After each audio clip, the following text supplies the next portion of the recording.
So I'm going to quickly go through this fox card that I had mentioned in one of the videos and couldn't find the card, but um, it's a fox. So it's number 14 and it's the Nine of Clubs.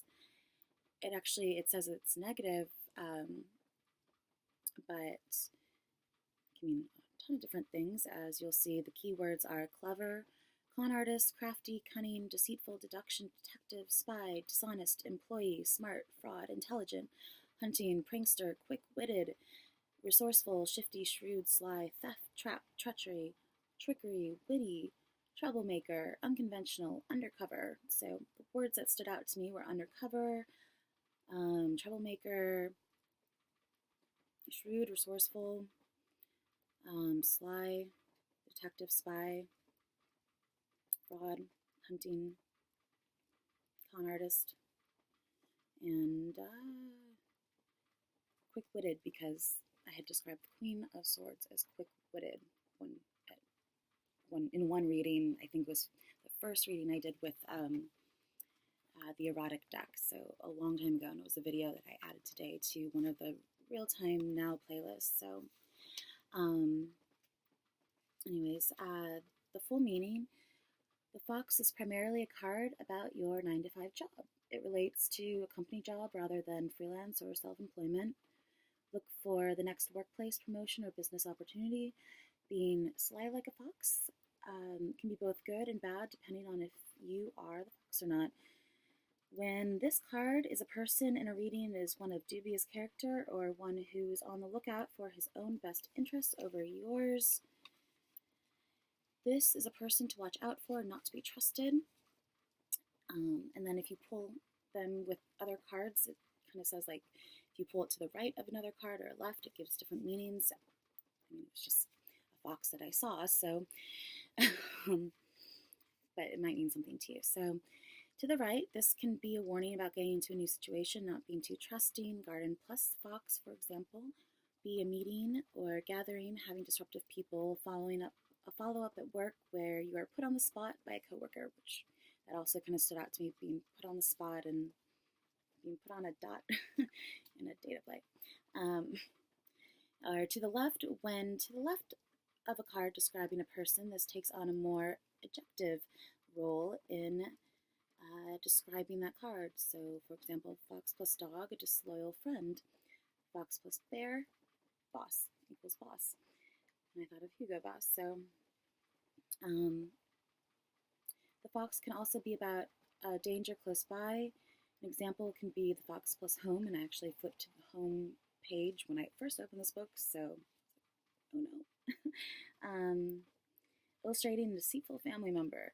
That's not to say that the fox is only about people. It can also mean that you are now working from home. So I don't, Fifth Harmony song and just having a home business. I'm like, what if it's an actual fox in question? But it doesn't address that. So timing, usually in about 2 weeks, 14 days, the middle of the month. Image origins, this is one of the cards I referred to as the Sinister Seven, which I had said, I remember pulling this card and that coming up and making a prediction about, I think, the Mueller probe, Russia probe, Mueller investigation, and how many people would ultimately be indicted. The Sinister Seven is what she calls it. So, because Pamela Coleman Smith, who made the Rider-Waite deck, and these are the cards that I'm referring to that are about this, they're combination cards of the traditional Rider-Waite imagery, symbolism, and put into kind of a new context with new meanings. So,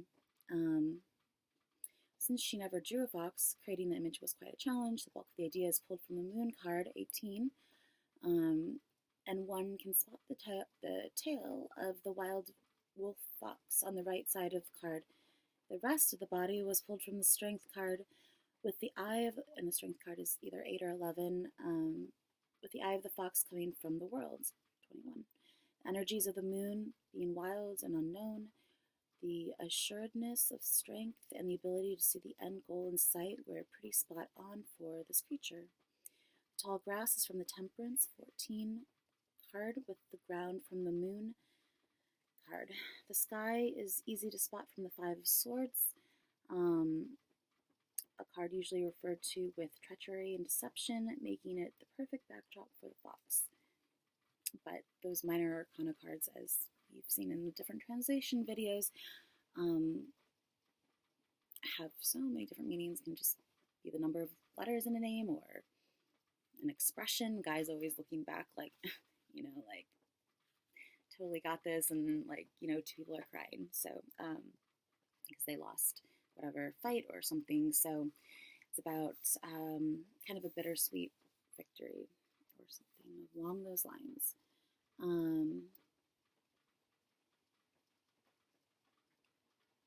Undercover stood out to me because the song that I had listened to or had come up on shuffle right before I opened this book was Summer Bummer, and she said something about one of the lyrics is undercover. So when something comes up a couple of times, I usually kind of, it stands out. Yeah. Let's see, did I write anything else? That's pretty much it. So, 9 to 5 job stood out to me. The Vogue video that's on a lot of playlists. Troublemaker made me think of the Apple video. Con Artist made me think of the Leah video because on the license plate it says Con.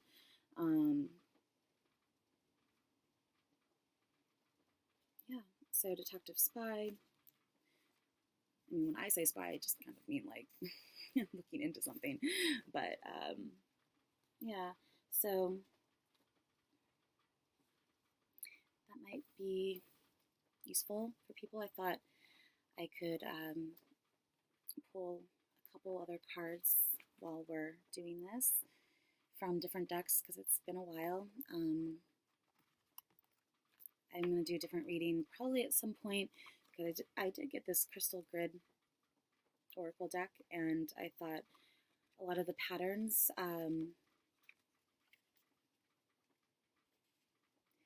would be good inspiration for people as in terms of like beading, layout, embroidery, things like that, since they all have different meanings and different energies and combinations of stones and things like that, which I don't know what I think the stones are, but for example, this one is like 9, Cleanse, Shungite, Cleansing, Truth, Ancient Earth Energy, Tourmaline, Quartz, Time of Cleansing. So, that'd be kind of interesting, even if it wasn't beading, but just talks to me.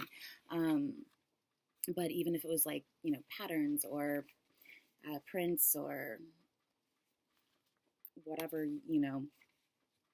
you wanted to translate these layouts and designs into with different meanings for a collection would be pretty interesting. Yeah, so 13 Fun, Orange Calcite. So I have cards somewhere, and since it's a new deck, I thought I would do that later on its own thing.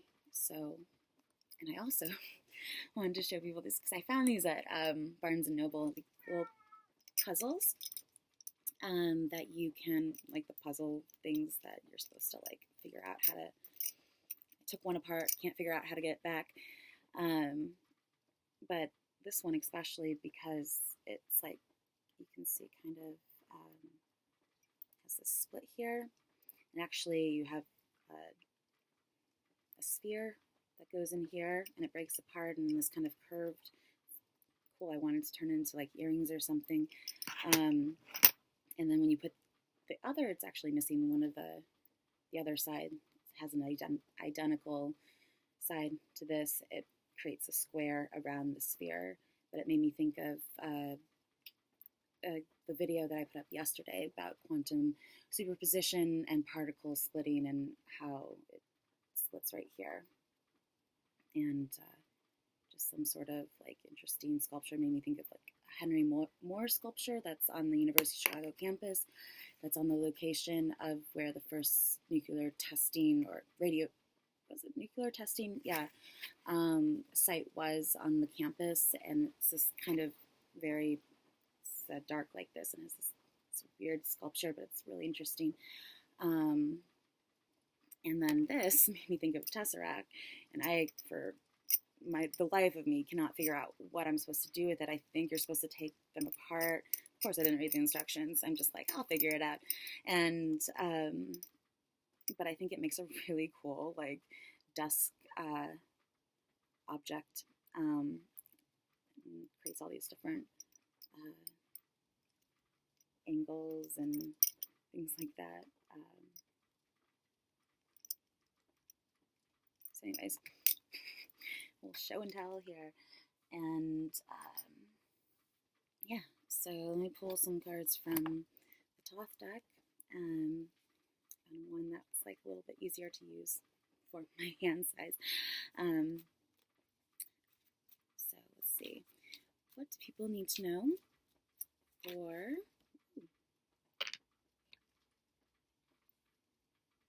this is Truce, Four of Swords. This always looks like some sort of sconce on a ceiling to me.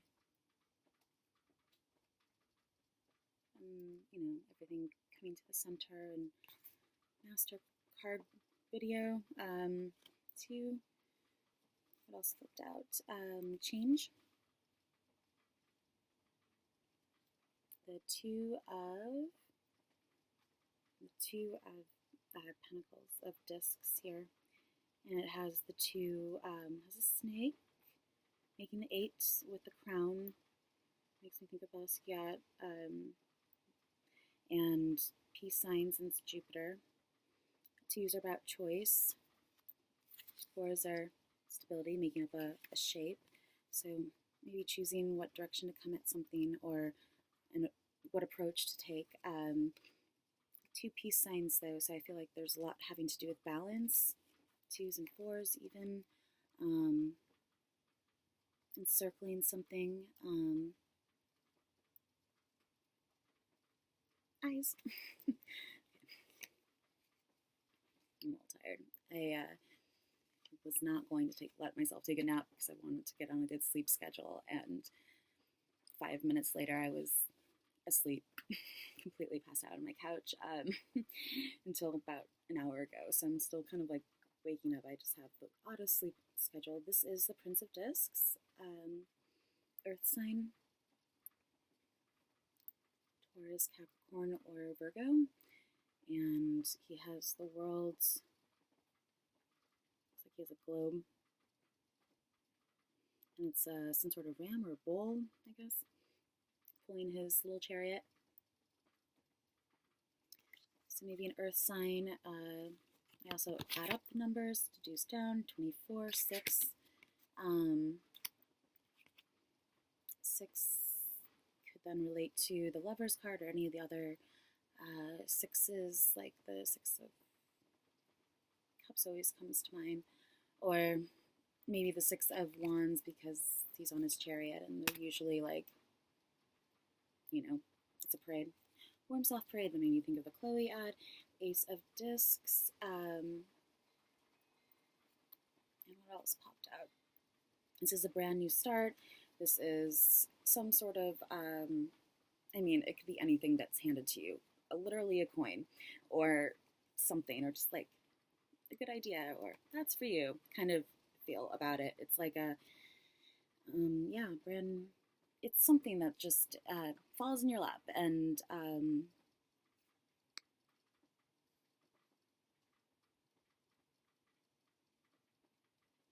it could represent like a ticket, or a like an entrance ticket, or something. There's, everything has 2 sides to it, so I always think of that as well, and taking in both. Where the split was the Justice Adjustment, 8 in the stack. So the scales, you can see, again, a lot about balance. So maybe you're trying to balance on your chariot. Maybe you drive a motorcycle or something like that, and it's about getting pulled over, getting a ticket. I got both my tickets dismissed because they were bullshit anyways, and yeah, the judge was really nice. Um, so, yay, one good thing. Um, I always, I always notice that kind of reminds me of like a magician also, with the diamonds in the background. Like a, I don't know why. But again, it's a gateway. It's the maybe 11th. I did say 6, 6, 11, the Lover's card. So maybe it does have a lot to do with love. And the Lover's card does often relate to, you know, lovers, but can have anything to do with like, oh, but I love you, or people usually, the imagery is like someone looking up at someone in awe or amazement, and they're not noticing. They're looking up elsewhere. Like the woman is looking up to the sky. It has a lot to do with alchemy, I think, too, because that is about the cross and how, the vertical and horizontal planes and development of our mind and spirituality. And so the woman's looking up towards the sky, towards her angel, towards heavens, towards, signs in the sky and the clouds and the light shining through. And he's looking at her, and there's some sort of distance, but I always feel like when someone like looks at you and you can tell they're checking you out, that card pops up a lot. So it's kind of that like, oh wow, and it can be about something coming between you or bringing you together, or just something that you like are truly enraptured with, and are, yeah, maybe you're in love. But justice is also about a gateway. It can be a gate, a doorway, it's like a stargate portal kind of thing. It's some sort of entrance to the other side. I usually feel like it splits the deck of Major Arcana, and what's above the Justice card is like the spiritual realm, the other side, our higher selves, the higher versions of each of the Major Arcana from 0 to 11. So, and 11 is a lucky number. I think it came up in another one of the videos. It's a master number.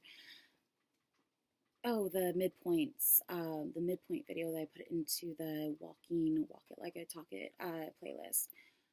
That was really, that's really complicated stuff. I just put it in there as sort of like a place filler because I did incorporate a lot with having to do with midpoints, and it's pretty straightforward. Midpoints point between two planets and what that makes. So Venus and, Jupiter or something, and where they are in certain places in the sky at a certain time, and what does that midpoint energy make between those planets. And you can look that up with a midpoint calculator for any day or your birthday and get all the degrees and planets placement points, or midpoints,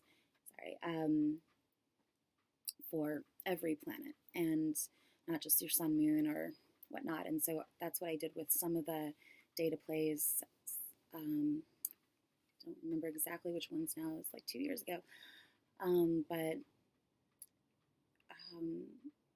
that's what some of the data plays show. I say stars because that's what people are like, oh, they're like stars in the sky, but they're actually midpoints. Like they're almost like invisible points of energy where two planetary bodies are meeting, and creating a doorway, a portal. In my mind, what I think happens is they create a doorway, portal, and that overlap, and having to time it perfectly and to the degree, and you can tell, like from that video, it gets so complicated. But I feel like that's, something having to do with that is where there are little gateways of energy coming through, or something along those lines. So yeah. Um, but justice also having to do with the law. I feel like it's like the higher court systems, like the Supreme Court, things like that. Congress, not as much like police comes up a lot for like Seven, the Chariot, or which might be that, or the military, and but really everything's kind of interchangeable because you kind of have to be flexible. Card only, you only have one of each card. So, anyways, moving on. So you might be dealing with trying to find some sort of balance or meeting point with a earth sign, or finding balance, grounding, where you have earth energy in your chart. And for example, 6 and 2 degrees in Neptune, and the sixth house of Capricorn for me is, they're like opposite energies. Like Neptune is out there and like mystic and open to like metaphysics and all these kinds of things, and are prone to like, well, you can look it up yourself, but prone to like being a little bit out there, and vices and things like that, dreamy musicians, things like that, combined with that earth energy in the sixth house of daily routine. So it's like, how do those two things mix, And so that's why I always say it's about bringing the ethers into reality, bringing that outer, most distant planet into reality, into some sort of understandable context. So bringing like heaven to earth, and that's why I always kind of associate that, those opposite kinds of energies with, to understand them better. That whole idea of mimesis, and being able to have something like Phoebe from Friends represent that energy, because she was very much like that. Like she was all kind of out there, and but kind of, I guess, like street smart, I guess, or something. So and had her masseuse job, not important, but yeah. So finding some way of incorporating spirituality and the things of Neptune, and that sort of watery energy, and not sort of watery energy into the daily life, your daily routine.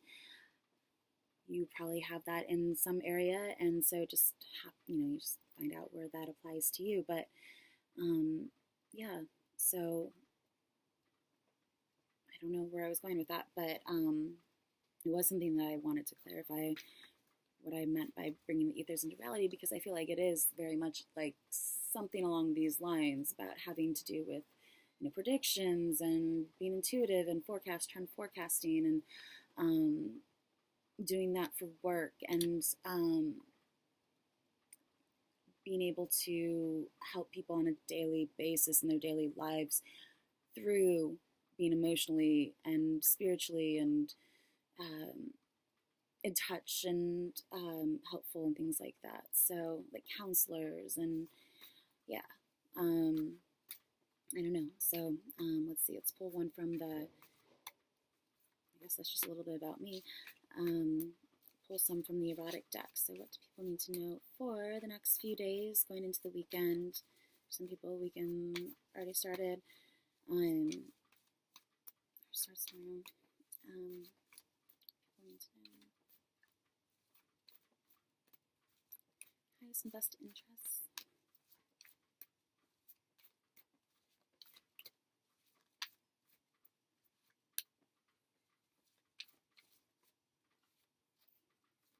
Three. So this is the death card. Whenever this comes up, I'm like, oh no, there's going to be a bug or a spider or something.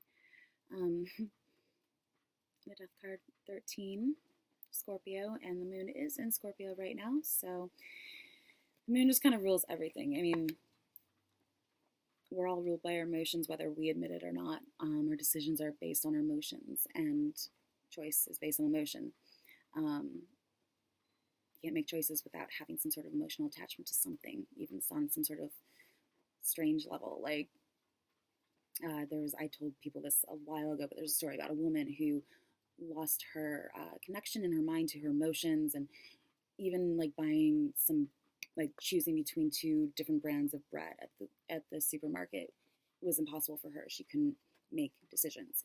So we're ruled by our emotions, and moon rules emotions, and those that are more in touch with the moon will probably feel that more strongly. So um, yeah, it's just about figuring out how it works for you. And being Scorpio, rebirth, regeneration, transformation, and debt, things like that, taxes, and it's been coming up a lot for when, like, the expression, oh shit, so something like that. But it can also be very, like, sexy energy. I don't know if this qualifies as sexy, but yeah, things of Scorpio nature. 5 of Earth, so another 5. 5s are changes, so change in the way that you think about something, change in your resources and your feelings about something. This is Mercury in Taurus, so talking about earthly matters, talking about, and again with that Scorpio watery energy, and talking about how you can combine those things. And this is the 7 of air, the moon in Aquarius. So this is also about looking over your shoulder and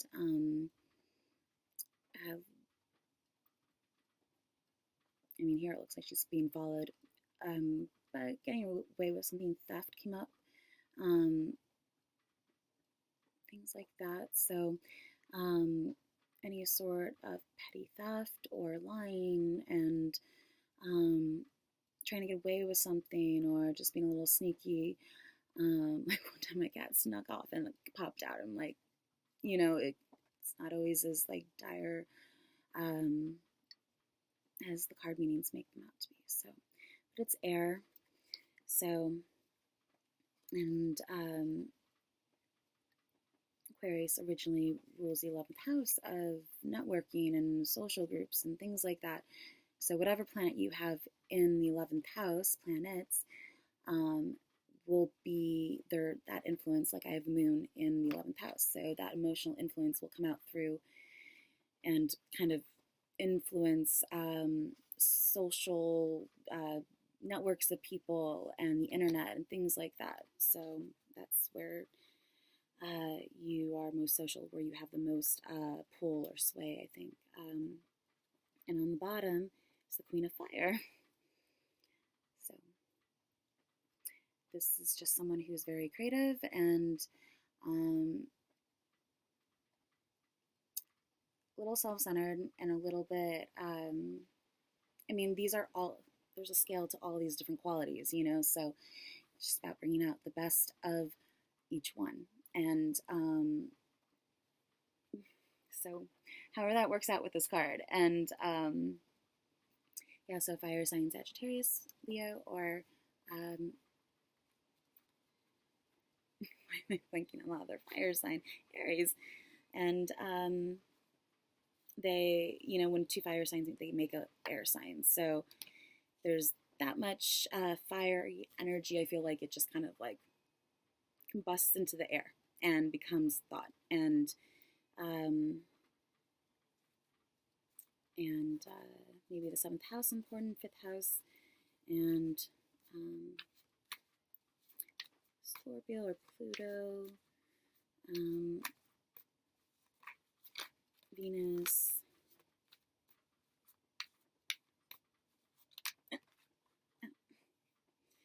to fire, Mars and Aries. It's funny, I have Mars at 19 degrees in Libra. It makes, it doesn't make 2, but it's, I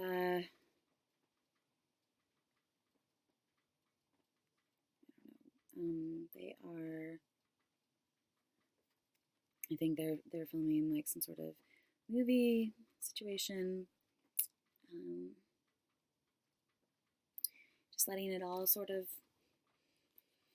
I don't know, just being open and just, it's again another choice, and choosing between destination, correspondence, planting a flag or something like that, setting out on location, looking out over where it is you want to conquer, and then going for it. For whatever it is that you are setting your sights on doing. I was just going to pull, here's again another five of wands. So that's the fifth house and entanglement and creativity and play and all these things. So maybe just changing how your outlook on things. The two of wands, changing your outlook on something and seeing if you can maybe like talk it out and reach some sort of different conclusion or answer through that process. Let's pull one from the Art of Life Tarot. And Two of Hearts. This is the Klimt deck, so I don't know. I was there with this. So Ace of Pentacles is on the bottom again. So again, maybe two new ideas. Everything coming from just an idea. Everything beginning with just an idea. You start somewhere, and all this started from just a single idea, and you've seen what it's grown into, and is a very good example of the whole idea of creation and of the creative process of everything just, coming from a single spark. And this wanted to come out. Again, Ace of Cups. When I saw you, I fell in love, and you smiled because you knew. William Shakespeare. The Swing, detailed by Jean-Honoré Fragonard. 18th century, Musée Lambenais, Versailles, France. So, having a drink, taking a sip of water. This will be like on top of the deck when I pick it up, and I have like a water bottle in my hand or something. Maybe just getting into play mode. The swing actually is often associated with temperance. So, again, some sort of playground meeting of, it's really hard to see in here. Versailles, though, maybe that's important again. And Ace of Cups, but usually in the general sense, it just talks about a new emotional start to something, new feelings, a crush or something like that. Knight of Swords. To dare is to lose one's footing momentarily, not to dare is to lose oneself. Soren Kierkegaard. Don Quixote by Honoré Daumier, 1865-70, New Pink Tech, Munich, Germany. So Germany. Don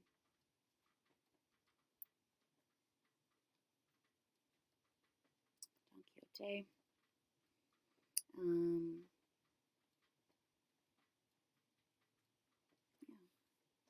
So the Knight of Swords, a person, probably Gemini,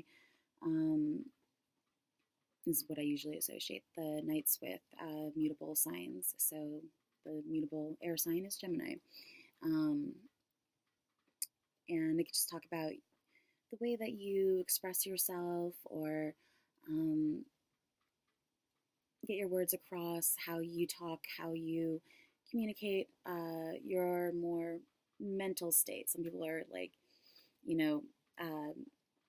wise beyond their years. Some people have very young, impressionable minds. Some people are more sort of in that in-between teenager developmental state forever. And so the knights, I feel like, are somewhere in between that area. And again, air having to do with how you speak and your mind. And the knight is usually pretty fast and quick to rush into something. And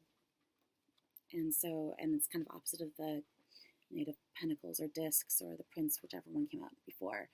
which definitely takes their time. So maybe trying to strike some sort of balance between how you communicate, how you mesh your communication styles with your, maybe trying to find a good time to talk or something like that with your schedules, I wanted to say. Um, so, let me just pull one more. Ooh, nice.